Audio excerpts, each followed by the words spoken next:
ജീവിതത്തിൽ ഏത് സാഹചര്യത്തിലും നമ്മൾ പോസിറ്റീവായി ചിന്തിക്കാൻ പഠിക്കണം. കാരണം നമ്മൾ നമ്മുടെ ഉള്ളിൽ എന്താണോ ചിന്തിച്ച് വളർത്തുന്നത് അതാണ് പുറം ലോകത്ത് നമ്മൾ ഉണ്ടാക്കിയെടുക്കാനും ശ്രമിക്കുക.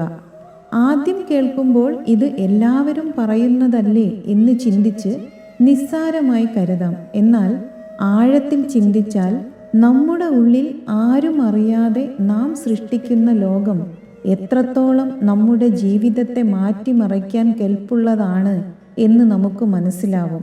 ഓരോ ദിവസവും നമ്മൾ ആയിരക്കണക്കിന് വികാരങ്ങളിലൂടെയും ചിന്തകളിലൂടെയും പ്രതികരണങ്ങളിലൂടെയുമൊക്കെ അറിഞ്ഞും അറിയാതെയും കടന്നു പോകുന്നുണ്ട്. അവയിൽ ചിലത് നമ്മളിൽ പേടിയുണ്ടാക്കുന്നതും സംശയമുണ്ടാക്കുന്നതും നല്ല പ്രതീക്ഷകൾ നൽകുന്നതും നമ്മളെ തളർത്തുന്നതും ഒക്കെ ആയിരിക്കും. നമ്മുടെ ഉള്ളിൽ നെഗറ്റിവിറ്റി നിറഞ്ഞു നിൽക്കുകയാണെങ്കിൽ ബാഹ്യലോകത്ത് കാണുന്ന എല്ലാം നമ്മളിൽ സംശയവും ഭയവും മാത്രമേ ഉണ്ടാക്കുകയുള്ളൂ. എന്നാൽ ഉള്ളിൽ സന്തോഷത്തോടെയും പ്രത്യാശയോടും കൂടി ഇരിക്കുകയാണെങ്കിൽ ബാഹ്യമായ എല്ലാ കാര്യത്തിലും ഒരു പ്രതീക്ഷയ്ക്ക് വകയുള്ള കാരണങ്ങൾ തിരഞ്ഞു കണ്ടുപിടിക്കാൻ നമുക്ക് സാധിക്കും. മനസ്സിൻ്റെ നെഗറ്റീവായ ഭാവം നമ്മുടെ മുന്നോട്ടുള്ള ചുവടുവയ്പ്പുകളെ ഇരുട്ടിലാഴ്ത്തുമ്പോൾ പോസിറ്റീവായ ഭാവം ഏത് കൂരിരുട്ടിലും ഒരു പ്രകാശം കണ്ടുപിടിക്കാൻ നമ്മളെ സഹായിക്കും.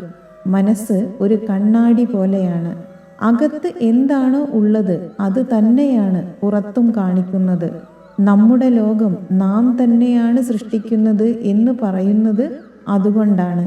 ജീവിതത്തിൽ ഒരു മാറ്റം വേണമെന്ന് തോന്നുന്നുണ്ടെങ്കിൽ ആദ്യം അത് നമ്മുടെ മനസ്സിൽ വരുത്താൻ ശ്രമിക്കുക. അത് നമ്മുടെ ജീവിതത്തെ മാറ്റും എന്ന് നിസ്സംശയം പറയാം.